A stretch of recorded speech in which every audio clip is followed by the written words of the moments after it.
Une fille pauvre sauve un millionnaire blessé dans la forêt. Le lendemain, elle revient de façon inattendue avec un homme étrange pour emmener le millionnaire. Avant de commencer l'histoire, n'oubliez pas de laisser un like et de vous abonner à la chaîne pour voir plus d'histoires comme celle-ci. La cabane n'était guère plus qu'un assemblage misérable, un squelette maintenu debout par le fil de la désolation. Ses murs penchaient légèrement, comme s'ils pliaient sous le poids de longues années de négligence. À l'intérieur, l'air était humide, chargé d'une odeur de bois mouillé et d'une légère effluve médicinale, celle d'herbe qui mijotait dans une vieille marmite. CLA était allongée sur une couche près de la seule fenêtre. Son souffle était laborieux, un râle faible à chaque inspiration. Joanne était agenouillée près du poêle, alimentant la flamme vacillante avec des copeaux d'écorce et murmurant pour elle-même, une habitude qu'elle avait prise quand le silence devenait trop pesant. Sa voix était un fil discret, la gardant ancrée à quelque chose de stable. « Je vais chercher plus de bois », dit-elle en regardant sa mère. Ces mots restèrent en suspens dans la pièce, comme un léger voile, fragile. Mais à cet instant, CLA bougea, ses yeux s'ouvrirent en papillonnant. « Pas trop loin, Joanne », murmura-t-elle, d'une voix éraillée, à peine audible. La forêt, elle ne pardonne pas l'imprudence. Joanne hocha la tête en avalant la boule qui lui serrait la gorge. « Je ne m'éloignerai pas », promit-elle. Mais elle s'aventurait toujours plus loin qu'elle ne l'annonçait.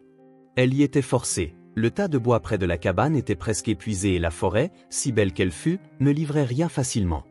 Elle sortit, la fraîcheur matinale lui mordant les joues.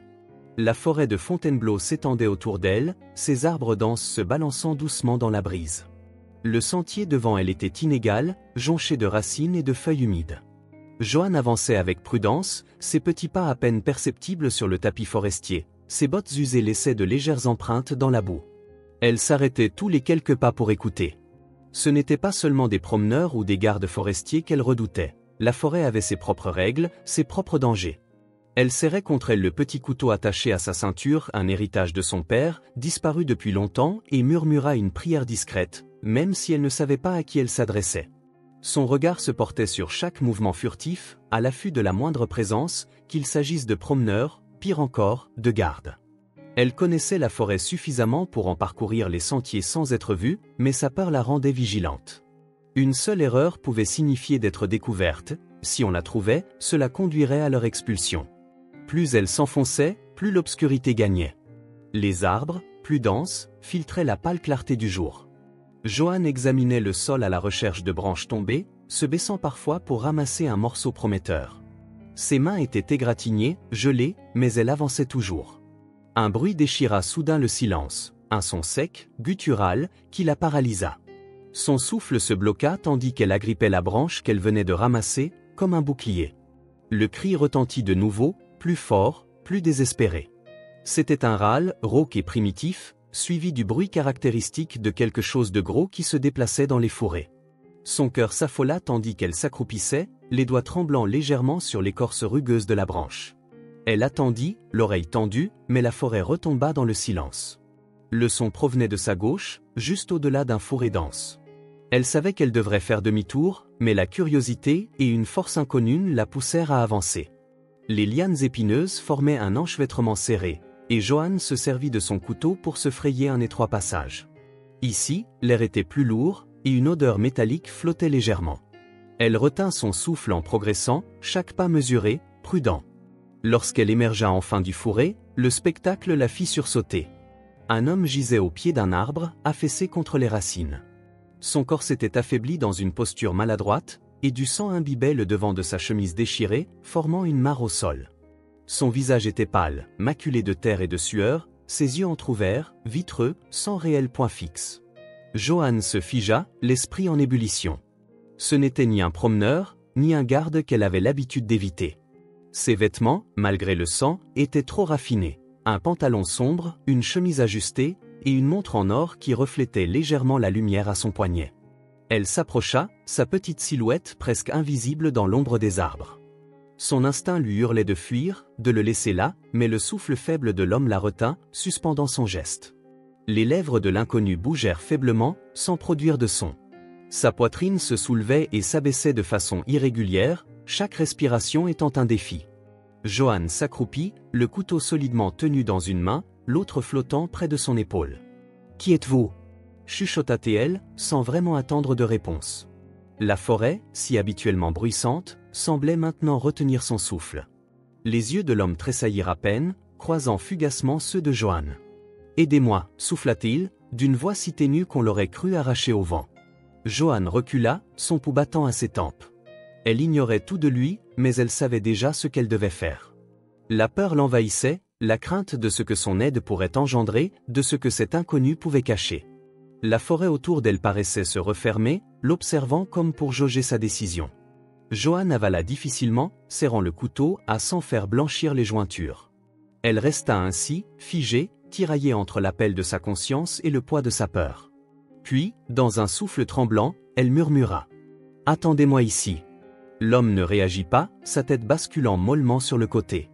Johann se retourna et s'élança vers le fourré, les jambes flageolantes, prête à courir non pas pour fuir, mais pour rejoindre la cabane. Elle courait, son frêle corps fendant les fourrés avec une précision acquise à force de pratique. Les ronces qu'elle avait soigneusement évitées à l'aller lui écorchaient désormais les bras et les jambes, mais elle n'y prêtait pas attention. Le visage pâle de l'homme, sa chemise ensanglantée, s'était imprimé dans son esprit, image tenace et pressante. La cabane apparut au milieu des arbres, avachie, comme si elle cherchait à se fondre dans le décor, aussi discrète que ses occupants. Johann poussa la porte branlante, faisant sursauter CLA, qui s'assoupissait. « Johann » fit CLA d'une voix rauque, à la fois faible et angoissée. « Qu'est-ce qui se passe » Johann ne répondit pas tout de suite. Elle se précipita vers une vieille caisse en bois près du poêle, fouillant nerveusement à la recherche de bandages et d'un petit pot de pommade qu'elles utilisaient pour soigner les coupures. Ses mains tremblaient, et on n'entendait que sa respiration rapide dans la pièce. « Johann, parle-moi » insista CLA, d'une voix plus ferme, en s'efforçant de se redresser sur un coude. « Qu'est-ce qu'il y a » ? « Il y a un homme, » dit Johann finalement, ses mots se bousculant. « Dans la forêt.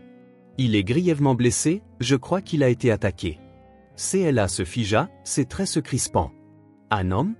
Quel genre d'homme ? Il t'a vu ? » « Je ne sais pas, » répondit Johann, serrant les compresses contre sa poitrine. « Ce n'est pas un garde. Ses vêtements, c'est quelqu'un d'important, je crois. » Le visage de CLA s'assombrit.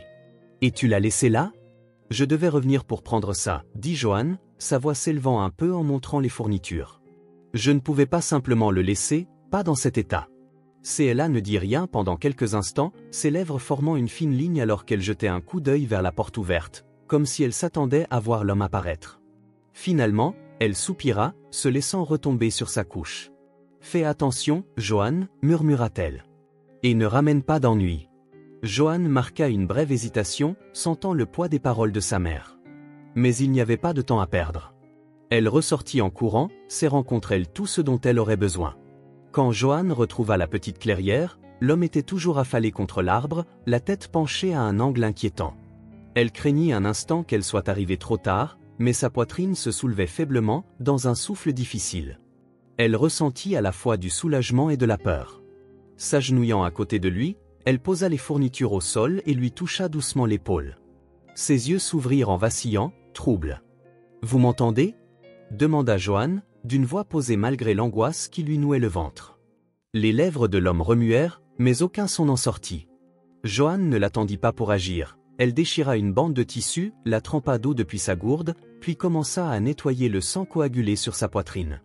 Sous la chemise déchirée, elle découvrit une plaie béante, zébrant ses côtes avec cruauté. Elle n'était pas encore mortelle, mais elle exigeait des soins urgents. « Ça va faire mal » avertit-elle, doutant tout de même qu'il puisse comprendre ce qu'elle disait. Avec précaution, elle pressa le linge humide sur la plaie. L'homme tressaillit, un gémissement sourd s'échappant de ses lèvres, mais il ne se débattit pas. « Ne bougez pas » murmura Johann, concentré malgré son jeune âge. Elle alla vite, appliquant la pommade et enroulant la plaie de bandes de tissu. Le bandage était rudimentaire, mais il tiendrait. Le saignement le plus important stoppé, Johann tenta de le mettre sur pied. Il était plus lourd qu'elle ne l'aurait cru, son poids s'appuyant de tout son long sur ses frêles épaules. « Il faut m'aider » dit-elle, la voix tendue, en essayant de le hisser. « Redressez-vous un peu, s'il vous plaît. » L'homme grogna, les jambes vacillantes, mais parvint à s'appuyer contre un arbre. Tant bien que mal, ils entamèrent le trajet du retour. Chaque pas était un calvaire. Tous les 2 ou 3 mètres, Johann devait s'arrêter pour reprendre son souffle ou permettre à l'homme de s'adosser au tronc d'un chêne. La forêt semblait soudain plus animée, chaque bruissement de feuillage ou craquement de branches déclenchant chez Joanne une bouffée de panique. Plus que quelques pas, murmura-t-elle, surtout pour se donner du courage. Son souffle était court, ses muscles la brûlaient, mais quand la silhouette branlante de la cabane apparut enfin, Joanne sentit une vague de soulagement la submerger. « On est arrivé, dit-elle. » La tête de l'homme s'affaissa contre son épaule, sans réponse. Elle poussa la porte d'un coup de pied, entrant dans la cabane. CLA, en voyant le blessé, écarquilla les yeux, saisi d'effroi. « Joanne !» chuchota-t-elle, d'une voix tendue. « Qu'est-ce que tu as fait ?» Il a besoin d'aide, se contenta de répondre Joanne, le ton ferme. Elle l'installa près du poêle, ses bras encore tremblants d'avoir porté un tel poids. CLA demeura pétrifiée un instant, ses yeux allant de Joanne à l'inconnu. Puis elle poussa un soupir, laissant paraître toute sa lassitude. « Mets de l'eau à bouillir, dit-elle doucement. On va voir ce qu'on peut faire. » Joanne acquiesça et s'empressa d'obéir. L'espace semblait plus étroit, à présent, la présence du blessé emplissant la pièce de questions muettes. Pourtant, pour la première fois depuis longtemps, Joanne ressentit une étincelle d'espoir, elles allaient peut-être réussir à sauver quelqu'un. La cabane paraissait plus vulnérable que jamais, ses cloisons à peine capables de les séparer du monde extérieur. Joanne alluma le feu, le faible crépitement des flammes brisant le silence. Son corps la lançait encore à force d'avoir soutenu l'homme blessé. Elle remplit une vieille bouilloire cabossée, les mains tremblantes. CLA, affaiblie, ne quittait pas des yeux l'étranger, dont la respiration restait irrégulière. Son corps frêle était assis sur le bord de son propre lit, les lèvres serrées. « Tu es sûr de ce que tu fais, Joanne ?» souffla-t-elle, assez bas pour que l'homme ne l'entende pas. Joanne hocha la tête et s'agenouilla près de leurs maigres provisions. « Je ne pouvais pas le laisser, répondit-elle, d'une voix assurée mais discrète. Il allait mourir. CLA poussa un profond soupir, s'appuyant contre le mur. Sa main effleura sa poitrine, comme si le poids de cette décision l'écrasait. Et maintenant il est ici. S'il se réveille et qu'il est dangereux. Il ne le sera pas, coupa Joanne, plus convaincue qu'elle ne l'était vraiment. Elle posa le pot de pommade et des chiffons propres sur la petite table en bois près du blessé. Son regard se porta sur lui, son torse se soulevait au rythme d'une respiration faible, mais régulière, sous les bandages rudimentaires qu'elle avait noués. CLA ne répliqua pas, son expression restait indéchiffrable. Joanne percevait la méfiance de sa mère, mais choisit de ne pas insister. Elle reporta son attention sur l'homme, dont le visage s'était détendu, maintenant qu'il était inconscient. Malgré la poussière, le sang et les rides de l'âge, ses traits juraient avec la rusticité de la cabane. Sa chemise sur mesure, à présent déchirée et souillée, trahissait un mode de vie bien différent du leur. Les heures s'écoulèrent dans un quasi-silence. Joanne s'affairait sans bruit, préparant un semblant de thé antiseptique avec les herbes qu'elle conservait et vérifiant la plaie. CLA, malgré son état, insista pour recoudre les entailles les plus profondes. Ses mains tremblaient, mais Joanne, à ses côtés, l'encourageait à mi-voix. « Qui peut-il être ?» s'aventura Joanne à demander, tout en essorant un linge qu'elle posa sur le front de l'homme. La question la hantait depuis qu'elle l'avait découvert. CLA ne répondit pas immédiatement, et ses yeux fatigués détaillèrent le visage du blessé, sa main hésitant au bord du bandage. « Quelqu'un qui a de l'argent, finit-elle par dire, d'un ton sec. Cette montre à son poignet, on n'en voit pas chez des gens comme nous. » Joanne acquiesça, sans trouver cela réconfortant. S'il était riche, il pouvait avoir des amis puissants ou des ennemis tout aussi redoutables. Elle le regarda longuement, se demandant ce qui avait bien pu l'entraîner si profondément dans la forêt. Au bout du 3e jour, l'homme bougea enfin, poussant un gémissement rauque qui rompit le silence fragile de la cabane.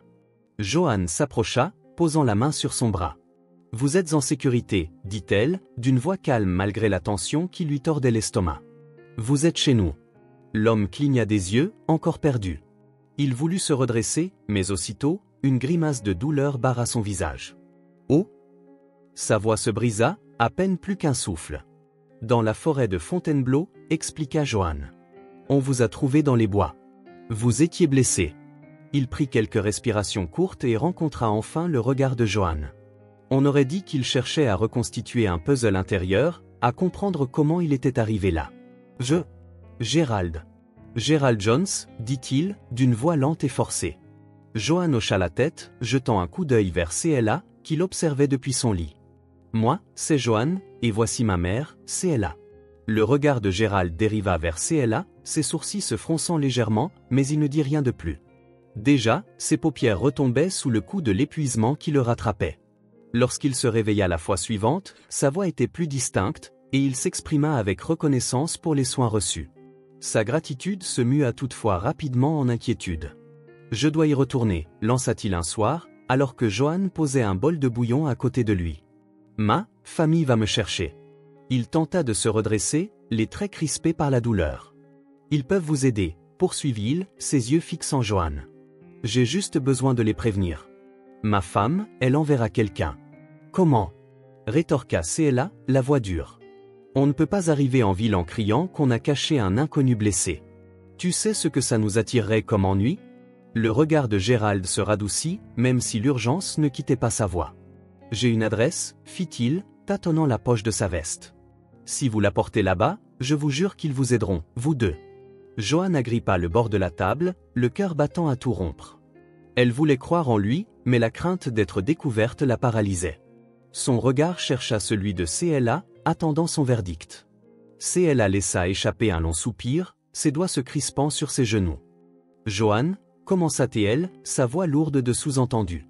Si tu y vas seul. »« J'irai, » trancha Johan, sans hésiter, d'une voix basse mais résolue.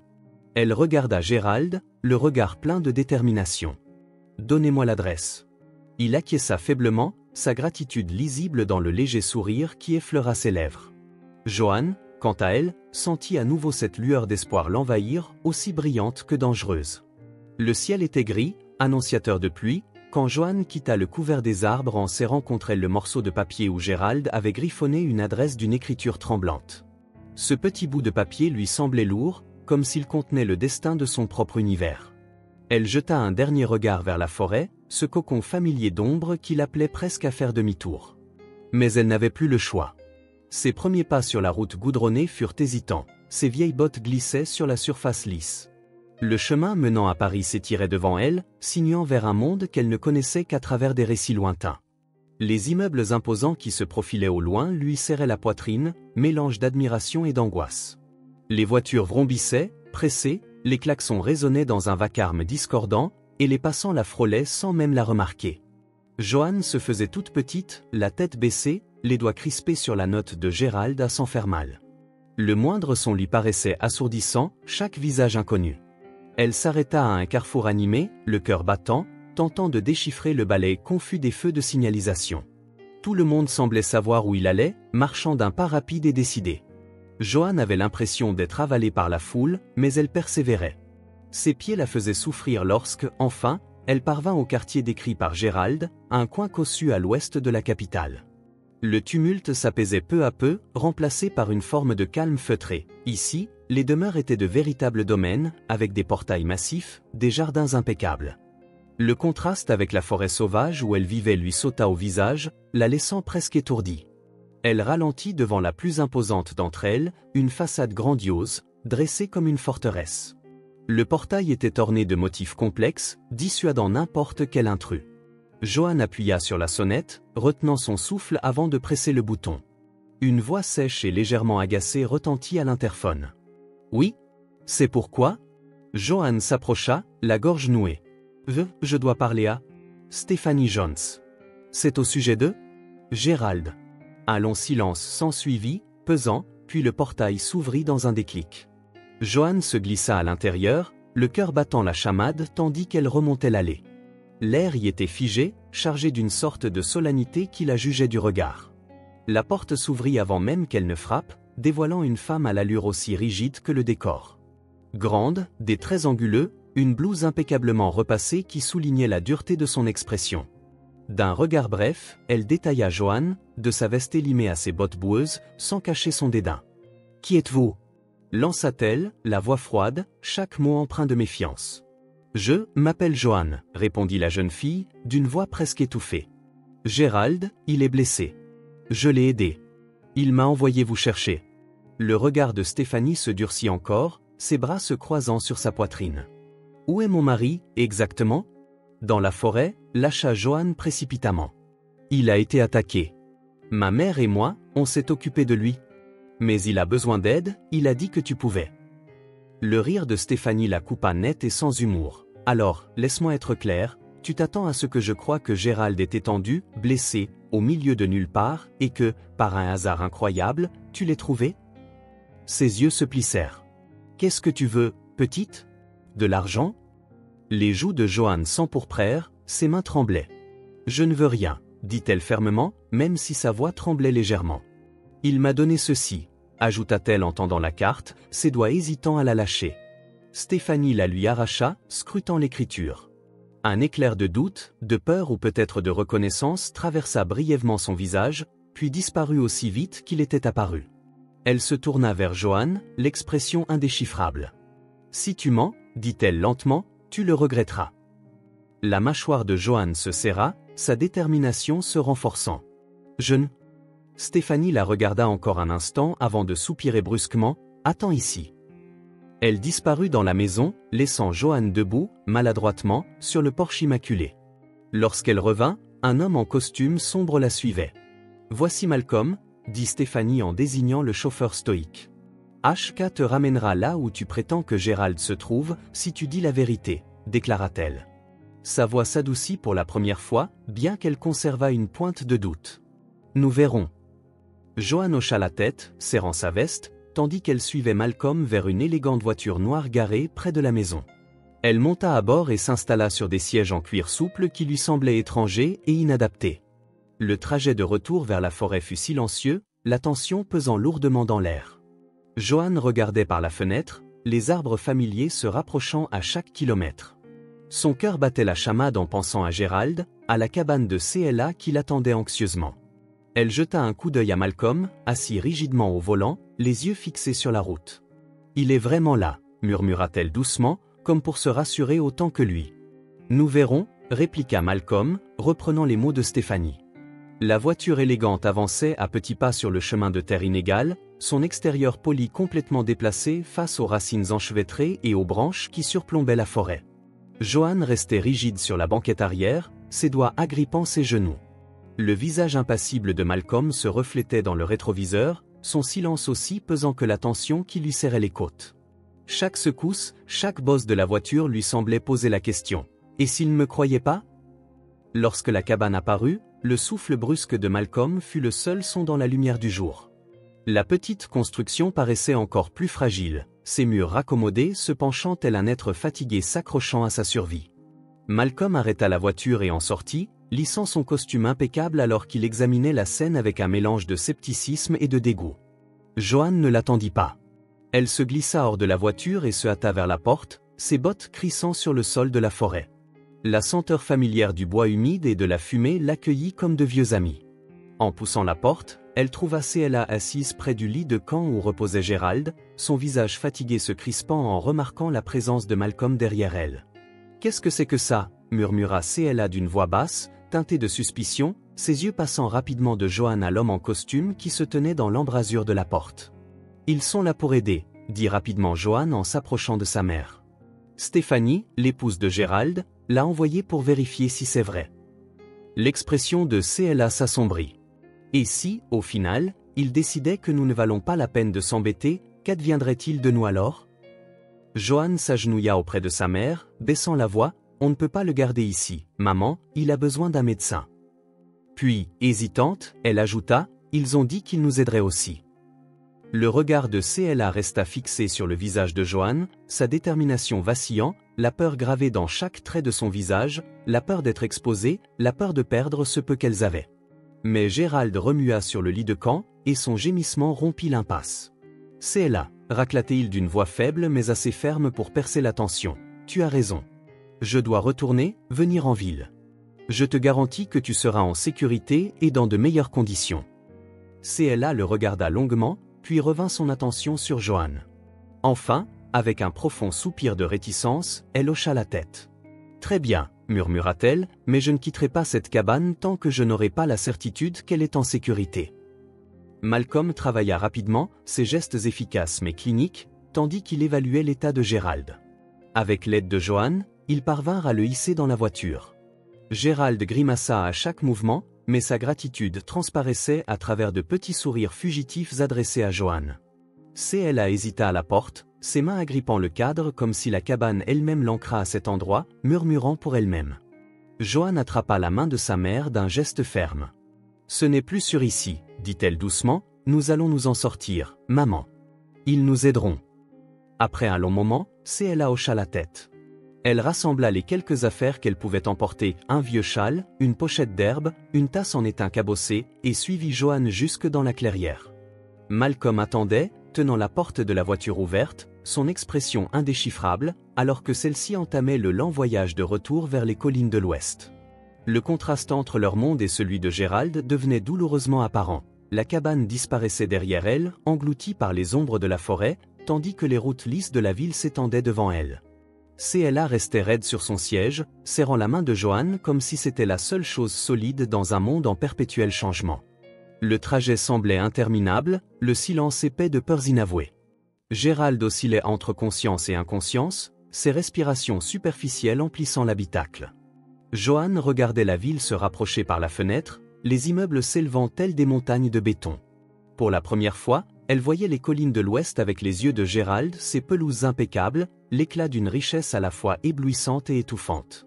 Lorsque la voiture s'arrêta devant les portails du domaine des Jones, l'estomac de Joanne se noua. La grandeur du manoir se dressait encore plus imposante qu'avant, sa façade majestueuse encadrée par des jardins impeccables.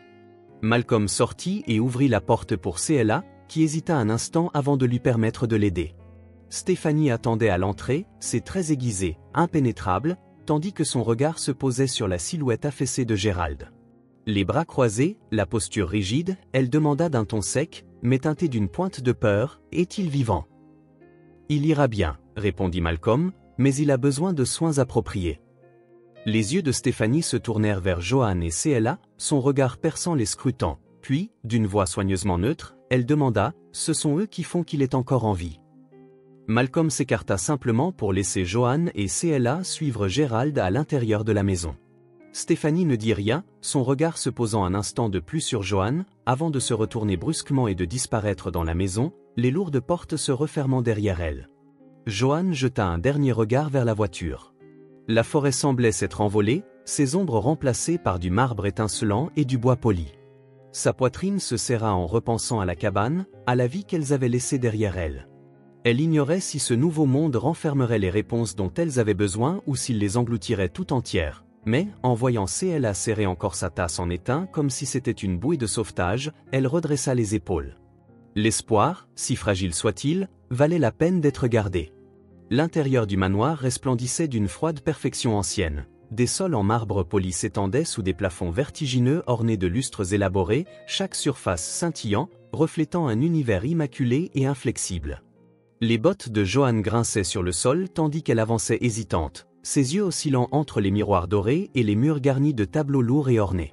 CLA restait proche, sa main serrant le bras de Joanne, le regard baissé comme si elle craignait de toucher quoi que ce soit du regard.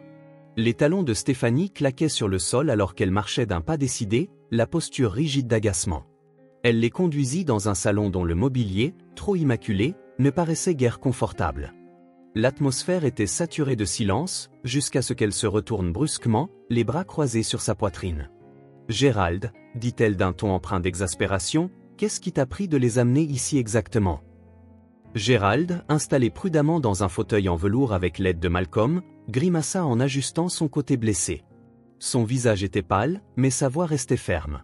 « Ils m'ont sauvé la vie, Stéphanie, » déclara-t-il avec soin, « sans eux, je ne serais pas ici. » Les yeux de Stéphanie se tournèrent vers Joanne et CLA, son expression impassible. « Et maintenant, quoi ?» demanda-t-elle sèchement. « Elles sont censées rester ici pour toujours, du moins pour l'instant, » répliqua fermement Gérald, ne laissant aucune place à la discussion, jusqu'à ce qu'elle se remette sur pied. Les lèvres de Stéphanie se serrèrent en une fine ligne, mais elle ne contesta pas davantage.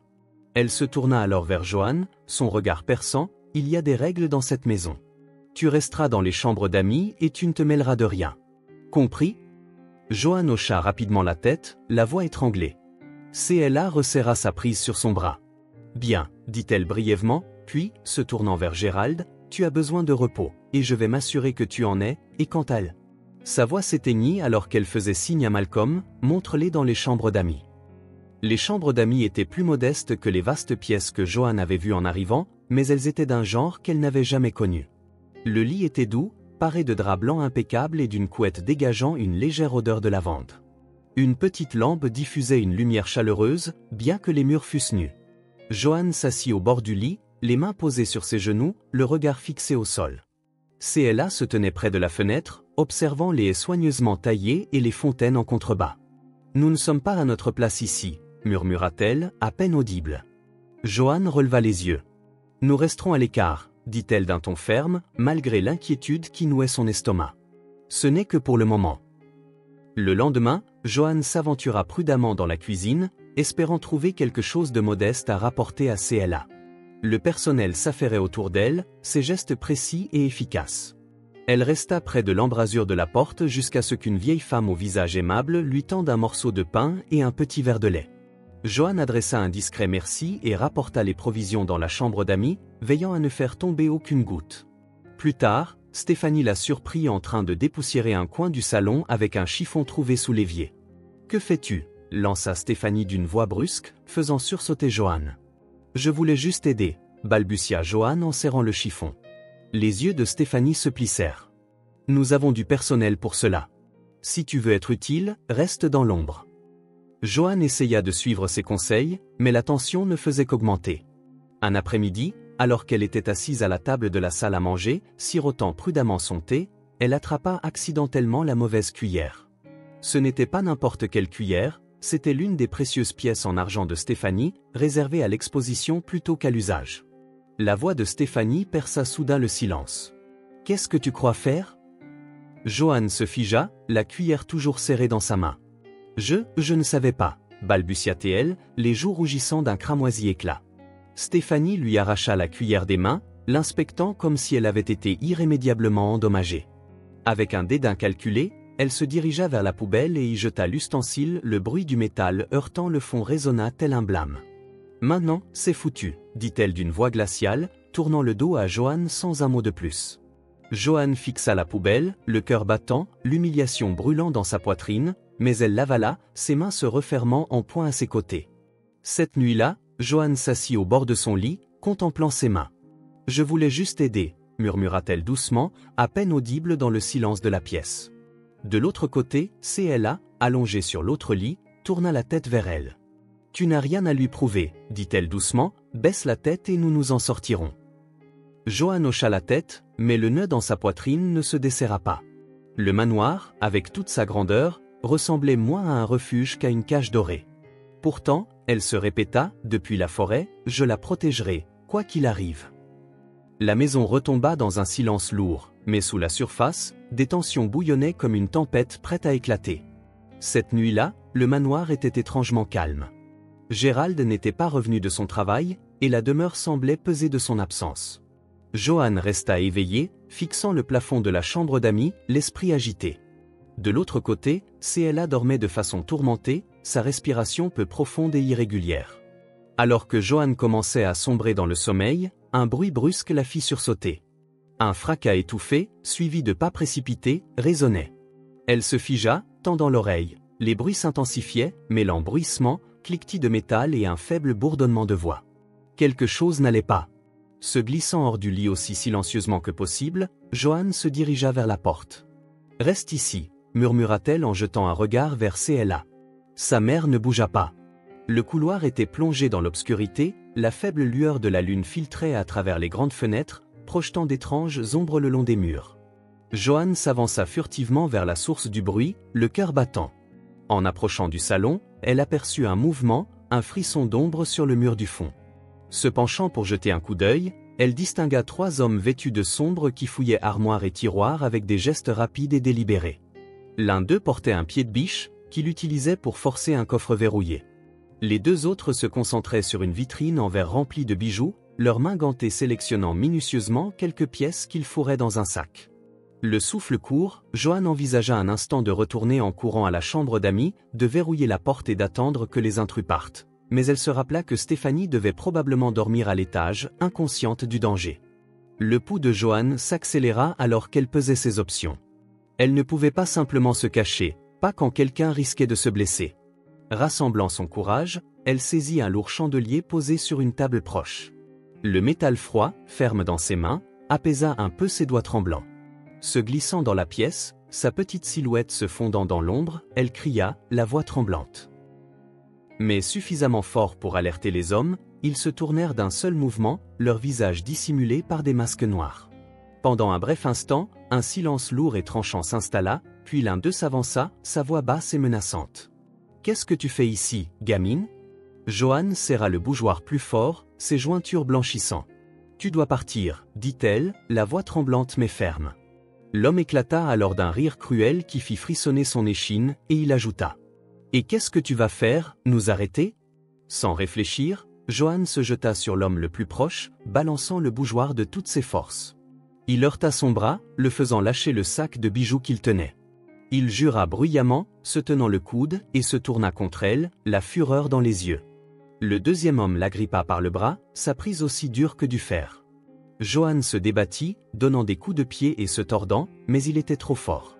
Dans le chaos, le bougeoir tomba de sa main en résonnant sur le sol. « Espèce de gamine stupide » grogna-t-il en la tirant plus près.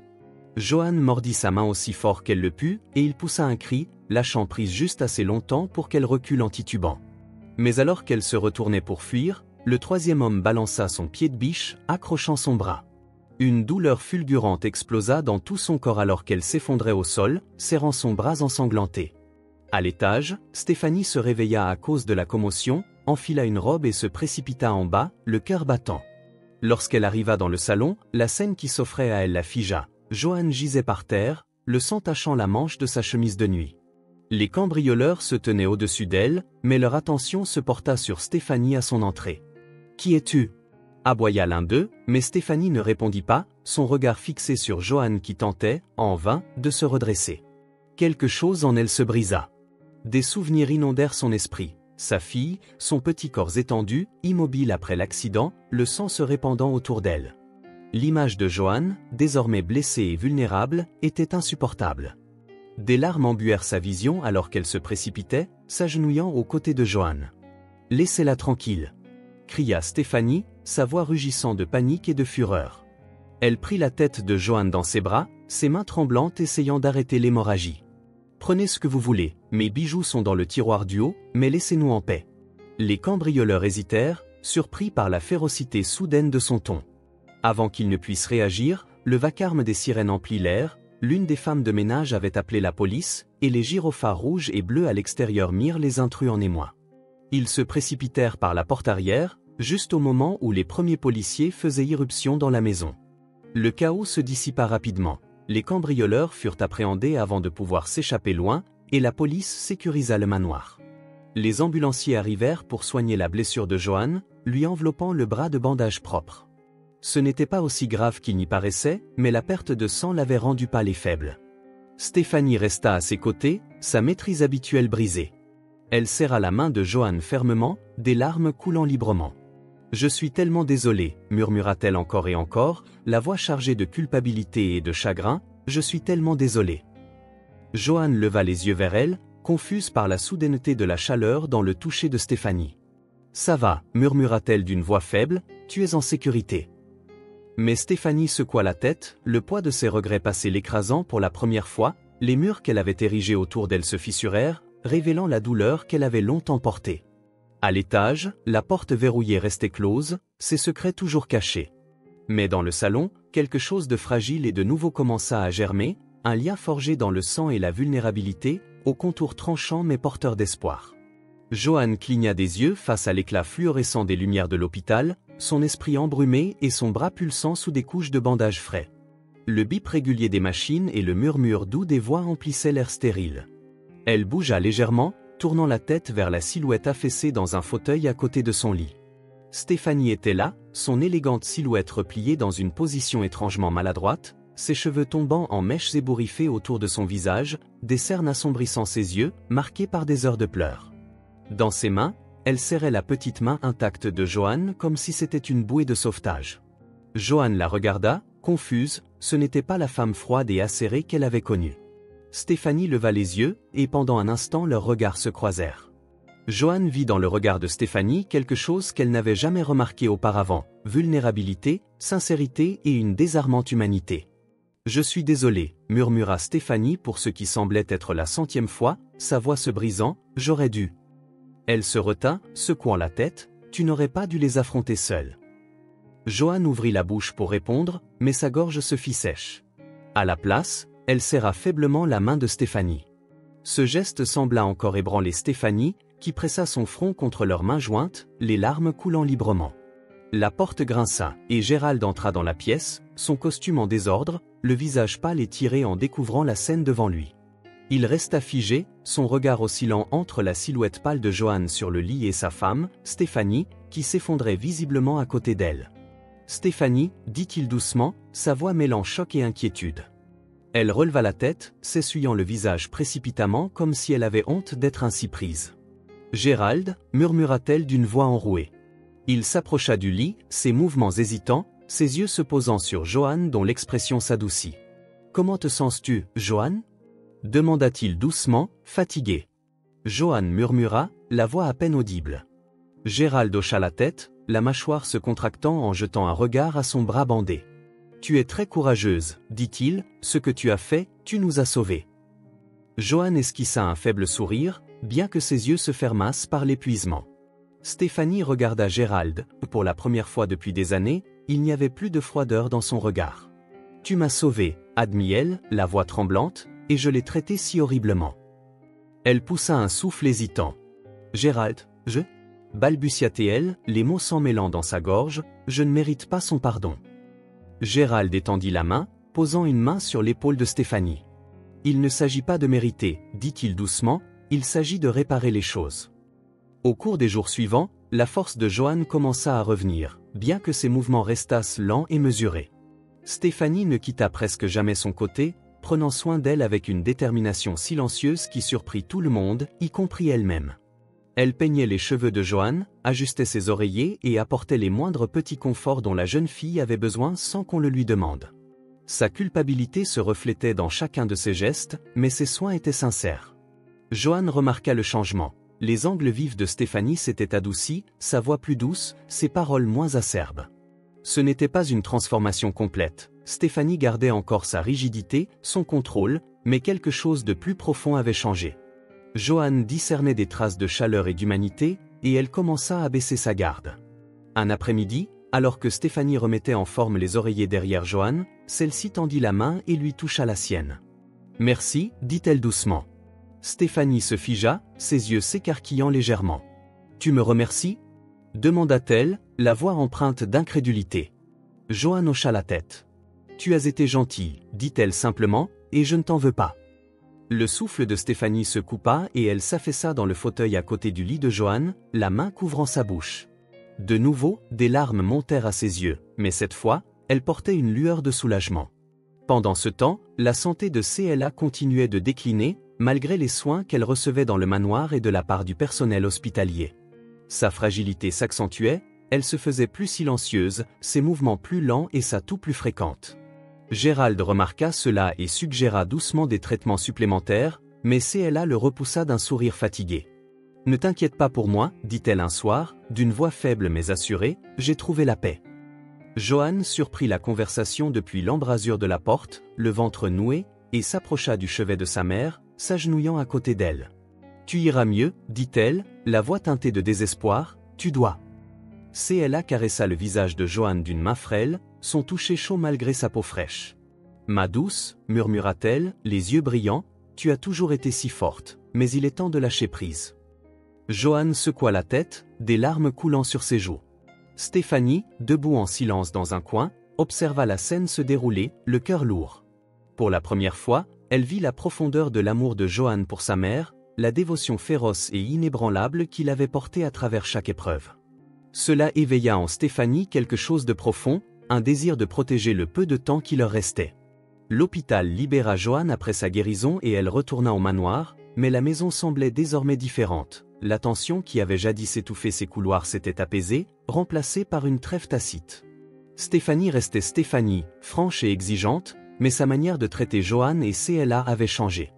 Elle ne les réprimandait plus ni ne les rejetait comme des intruses. Au lieu de cela, elle faisait de modestes efforts pour les inclure, partageant de petites histoires ou offrant des sourires hésitants. Le changement était lent, fragile, mais il était là. Johan le voyait dans la façon dont Stéphanie restait près du chevet de CLA, lui offrant du thé ou remettant ses oreillers en place. Elle le ressentait dans le regard que Stéphanie lui lançait désormais, empreint de quelque chose qui ressemblait presque à de la fierté.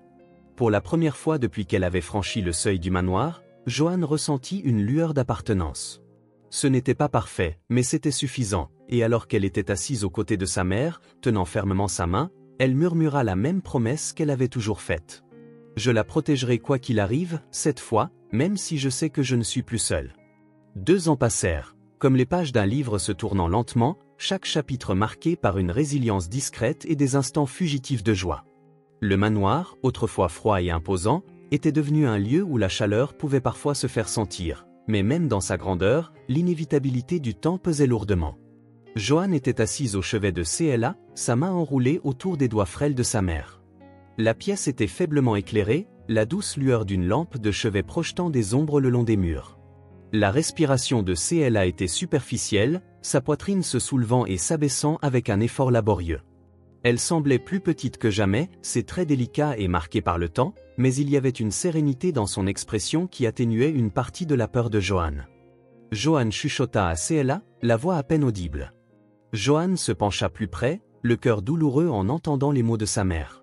« Tu as été ma lumière à travers tout cela, tu m'as donné plus que je n'aurais jamais espéré. » Des larmes coulèrent sur les joues de Johan alors qu'elle secouait la tête. « Non, maman, tu as tout fait pour moi, tu ne peux pas me quitter. » La main frêle de CLA se porta à la joue de Johan, son toucher léger mais réconfortant. « Tu ne seras jamais seul, dit-elle, la voix stable malgré sa douceur. Tu as une famille maintenant, Gérald et Stéphanie, ils prendront soin de toi, je le sens. » Johan sanglota silencieusement, serrant la main de sa mère comme si s'y accrocher pouvait arrêter le temps. « Mais j'ai besoin de toi, murmura-t-elle. CLA sourit faiblement, ses yeux étincelants. « Je serai toujours avec toi, ma douce, toujours. » Et sur ces mots, la respiration de CLA ralentit, sa poitrine se soulevant une dernière fois avant que le silence ne l'enveloppe. Johan sentit l'air devenir plus lourd, ses larmes coulant librement alors qu'elle pressait son front contre la main de sa mère. Les jours qui suivirent le décès de CLA furent un flou. Le manoir semblait plus silencieux que jamais, ses couloirs résonnant du vide. Johan s'y déplaçait tel un fantôme, son chagrin la pesant. Gérald et Stéphanie la regardaient avec inquiétude, leur propre douleur se mêlant à un nouveau sentiment de responsabilité. Un soir, alors que Johan était assise sur le sol du salon, serrant un vieux châle qui avait appartenu à sa mère, Gérald s'approcha d'elle. Il s'agenouilla à côté d'elle, posant doucement une main sur son épaule. « Johan, commença-t-il d'une voix douce mais ferme, tu as traversé tant d'épreuves et je sais qu'il n'y a rien que nous puissions faire pour combler le vide laissé par ta mère, mais Stéphanie et moi, nous voulons être là pour toi, nous voulons que tu fasses partie de notre famille. » Johan leva les yeux vers lui, les yeux grands ouverts et remplis d'incertitude. « Tu veux dire que vous voulez m'adopter » demanda-t-elle, la voix tremblante. Gérald hocha la tête. « Si tu nous le permets, nous voulons t'offrir un foyer, un avenir que tu mérites. » Johan hésita, le cœur déchiré, la douleur d'avoir perdu sa mère était encore vive, mais dans les yeux de Gérald, elle vit de la sincérité et une force tranquille qui la rassura. Elle hocha lentement la tête, une petite étincelle d'espoir s'allumant en elle. « D'accord, murmura-t-elle. » La procédure d'adoption se déroula rapidement, les ressources de Gérald et Stéphanie ne laissant place à aucun délai. Une fois finalisée, Johan se tint dans le même grand salon où elle s'était autrefois sentie si étrangère. Cette fois, Stéphanie se tenait à ses côtés, sa main reposant légèrement sur l'épaule de Johan. « Je ne suis pas parfaite, admit Stéphanie à voix basse, sa voix teintée d'émotion, mais je te promets que je ferai tout ce qui est en mon pouvoir pour te protéger. » Johan leva les yeux vers elle, un faible sourire perçant son chagrin. « Merci, dit-elle simplement, ces mots porteurs d'une profondeur de gratitude que Stéphanie ressentit dans sa poitrine. Au fil du temps, la relation entre Stéphanie et Johan se renforça. La maladresse initiale de Stéphanie à exprimer son affection se transforma en une protectivité farouche. Elle ne sursautait plus au moindre contact de Johan, ni n'hésitait à lui offrir un mot doux, au contraire, elle devint une présence constante dans la vie de Johan, la guidant d'une main ferme mais aimante. Stéphanie se retrouvait souvent à traîner dans le petit jardin derrière le manoir, où Johan s'asseyait pour dessiner dans un carnet que Gérald lui avait offert. En regardant la jeune fille s'épanouir, Stéphanie ressentit un sentiment d'utilité qu'elle n'avait pas connu depuis la perte de sa propre fille. La résilience de Johan l'inspira, et sa détermination silencieuse à rendre fière CLA devint un moteur de leur lien. Un après-midi, Stéphanie rejoignit Johan dans le jardin, tenant un plateau avec 2 tasses de thé. Johan leva les yeux de son carnet de croquis, surprise mais ravie. Stéphanie s'assit à côté d'elle, la chaleur du soleil adoucissant ses traits habituellement aiguisés. « Qu'est-ce que tu dessines ?» demanda Stéphanie, sur un ton curieux plutôt que pressant. Johan montra son croquis, un dessin simple mais détaillé de la forêt qu'elles avaient autrefois appelée « maison ». « C'est là que tout a commencé, dit-elle. « Je ne veux pas l'oublier », ajouta Stéphanie en étudiant le dessin, l'expression pensive. « Tu ne l'oublieras pas, répliqua fermement Johan, et moi non plus. » Johan sourit, le cœur plus léger qu'il ne l'avait été depuis longtemps. Pour la première fois, elle sentit le poids de sa perte s'alléger, remplacé par la base solide d'un nouveau départ. Ce soir-là, alors que le soleil se couchait sous l'horizon, Gérald les rejoignit dans le jardin. Tous 3 s'assirent ensemble, la chaleur de leur lien se tissant dans le silence. Stéphanie tendit la main vers celle de Johan, et Gérald posa la sienne par-dessus les 2. « Nous sommes désormais une famille, » dit Gérald d'une voix résolue, « et nous le resterons toujours. » Johan les regarda tous les 2, les yeux étincelants de larmes non versées, des larmes. Pour la première fois depuis des années, elle se sentit vraiment en sécurité, et alors que la dernière lueur du jour s'évanouissait, elle murmura une promesse silencieuse à sa mère. « Je vais aller bien, je te rendrai fier. » Le doux bourdonnement du moteur de la voiture était le seul bruit alors que Gérald empruntait la route sinueuse vers le parc forestier. À l'arrière, Johan serrait un bouquet de fleurs sauvages, ses doigts effleurant délicatement les pétales, son regard se posant sur les arbres qui défilaient. Stéphanie était assise à côté d'elle, tenant un second bouquet de roses, les préférés de CLA. La lumière dorée du crépuscule filtrant à travers les arbres les accompagna jusqu'à une petite clairière.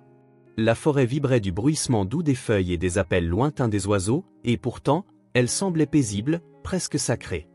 Gérald gara la voiture et les 3 descendirent, leurs chaussures crissant doucement sur le chemin de terre qui menait à la tombe de CLA. Johan montra le chemin, ses pas assurés malgré le poids du moment. Elle avait visité cet endroit maintes fois, rejouant dans son esprit les souvenirs de sa mère et de la vie qu'elles avaient partagée dans cette forêt, mais se tenant ici maintenant, dans la lumière tachetée du soir, cela semblait différent, comme un chapitre qui se referme, doux amer mais nécessaire. Arrivé à la tombe, Johan s'agenouilla en posant sa botte sur la parcelle soigneusement entretenue. La pierre tombale était simple mais élégante, gravée du nom de CLA et d'une courte inscription. Mère aimante, brave et fidèle. Johan passa ses doigts sur les mots, la poitrine se serrant. « Salut, maman » murmura-t-elle d'une voix douce mais ferme, « je suis revenue. » Stéphanie se tenait à quelques pas derrière elle, son allure habituellement maîtrisée adoucie par la solennité du moment. Elle s'avança, déposant délicatement ses roses à côté du bouquet de Johan. Pendant un long moment, elle resta simplement là, fixant la tombe, son expression indéchiffrable. Puis, d'une voix chargée d'émotion, elle parla. « C'est là », commença Stéphanie, lentement et délibérément, « je ne te connaissais pas, mais je te dois tout. Tu as élevé une fille plus courageuse et plus aimable que ce que j'aurais jamais pu espérer être. » Sa voix se brisa légèrement, et elle jeta un coup d'œil à Johan avant de continuer. « Je te promets que je la protégerai, je ferai tout ce qui est en mon pouvoir pour honorer l'amour que tu lui as donné. » Johan leva les yeux vers Stéphanie, ses yeux grands ouverts de surprise. Malgré toute l'attention et les malentendus qu'elles avaient partagés, ce moment semblait être un tournant. Les paroles de Stéphanie n'étaient pas seulement une promesse à CLA, mais une reconnaissance tacite du lien qu'elles partageaient désormais. Alors que le soleil se couchait, peignant la clairière de teintes d'ambre et d'or, Gérald posa une main sur l'épaule de Johan. « Tu l'as rendue fière, » dit-il doucement, « tout ce que tu as fait, tout ce que tu es devenu, elle est fière de toi, Johan. » Johan hocha la tête, ses larmes coulant librement, mais ce n'étaient pas seulement des larmes de chagrin, elles étaient celles de l'amour, de la gratitude, d'une paix tranquille s'installant dans son cœur. « Elle me manque, dit-elle doucement, la voix tremblante, mais je sais qu'elle est toujours avec moi. »« Elle le sera toujours, » répliqua Gérald d'une voix posée, « et nous le serons aussi. » Johan se leva en brossant la terre de ses genoux, puis se tourna vers Stéphanie, l'expression emplie de quelque chose de nouveau, la confiance. Stéphanie tendit la main, hésitant un instant seulement, avant d'enlacer doucement Johan. Johan se blottit contre elle, trouvant du réconfort dans ce geste.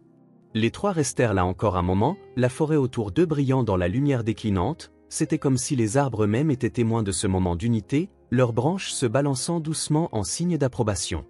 Alors qu'il se préparait à partir, Joanne jeta un dernier regard à la tombe. « Au revoir, maman » murmura-t-elle, « je t'aime. » Elle prit la main de Gérald dans l'une de ses mains, et celle de Stéphanie dans l'autre, leur chaleur l'ancrant ensemble.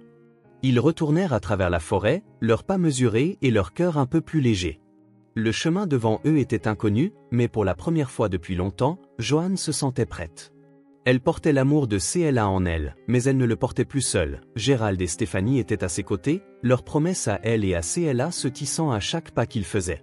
Alors que la forêt s'éclaircissait et que la voiture apparaissait, le soleil se couchait enfin sous l'horizon, plongeant le monde dans le crépuscule, mais Joanne n'avait plus peur de l'obscurité, elle ne marchait plus seule. Si ce film touche votre cœur, laissez votre empreinte en likant et n'oubliez pas de vous abonner à notre chaîne pour explorer d'autres histoires significatives avec nous. Partagez vos sentiments et racontez-nous vos propres histoires. Chaque mot que vous partagez est une brique qui contribue à créer notre communauté forte et durable. Ensemble, nous construirons un espace chaleureux où chacun pourra partager et se connecter. Enfin, ne manquez pas les histoires incroyables qui arrivent bientôt, nous sommes toujours là pour vous apporter les meilleures sélections, pleines de valeurs profondes tout en étant divertissantes. À bientôt!